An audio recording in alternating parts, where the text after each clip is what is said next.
In this video, we'll be reviewing the disassembly and assembly of the first stage of the RIX 2PS compressor. First, put on a pair of gloves. The first stage cylinder is located on the bottom of the RIX 2PS. Remove the suction line by loosening both connections with an 11/16 wrench.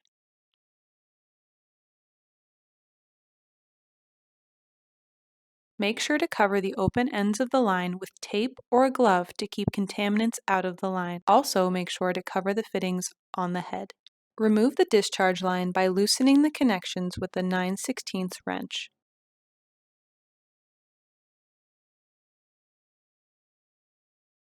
It may take some effort to separate the line. Loosen the cylinder plug nut with a 9/16 wrench. Using two 1/2-inch wrenches, remove the top nuts from the studs.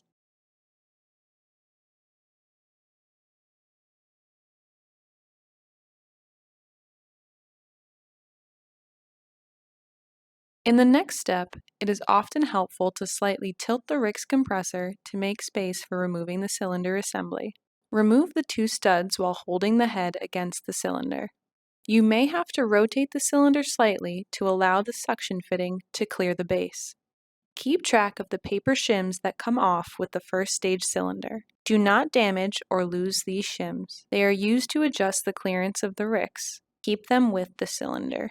The first stage piston is attached to the connecting rod. Rotate the connecting rod until it reaches the bottom dead center. This creates easier access. Inspect the piston for noticeable signs of wear. The first stage piston consists of 2 rider rings and 2 compression rings. The compression rings are split. To remove the compression ring, gently pull one end of the ring out and wind the ring out of the groove.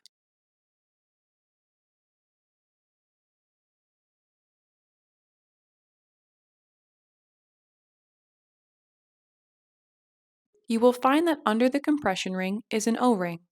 This O-ring is a backing ring that helps push the compression ring against the sides of the cylinder liner. The backing ring can be removed with a hook. The rider rings are split and can be easily removed by gently pulling them open until they can be slid off.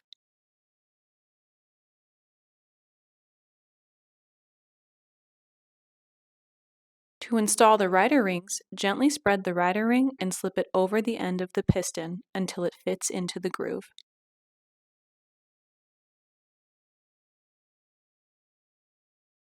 Replace the backing rings.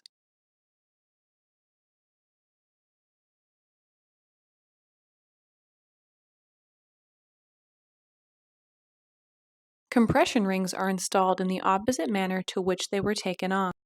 To install the rings, grab the thin end of the ring. Start it into the groove. Gently wind the ring into the groove, trying to minimize bending.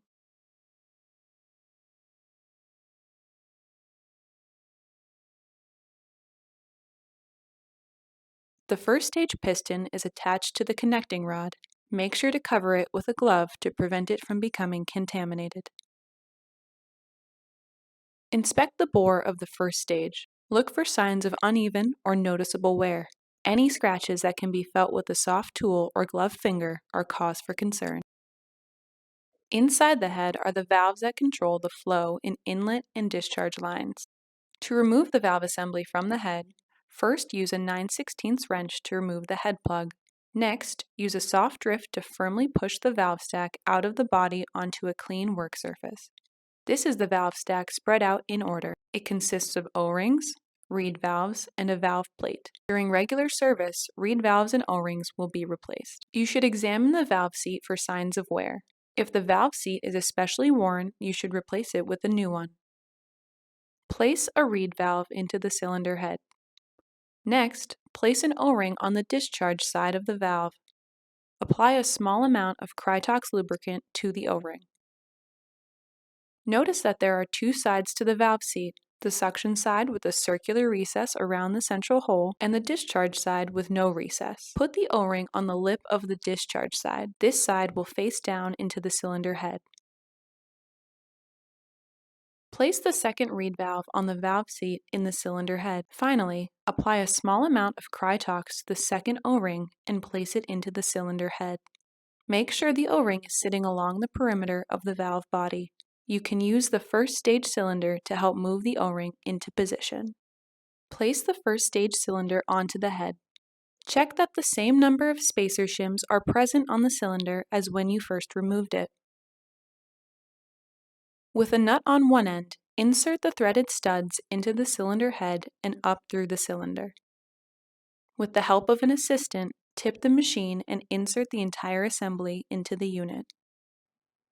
You may have to rotate the cylinder body to allow the suction fitting to clear the base.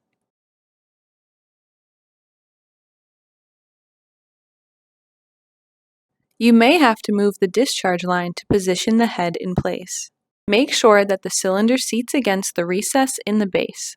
Use your hands to tighten 2 nuts to the top of each stud.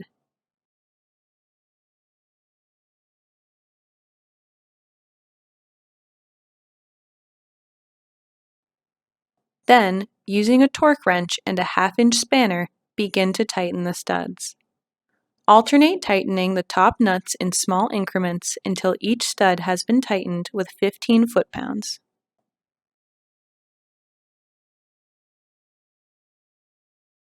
Turn the piston by hand to make sure the piston is not binding or hitting at any point in the cycle. You should hear faint sounds of suction and discharge.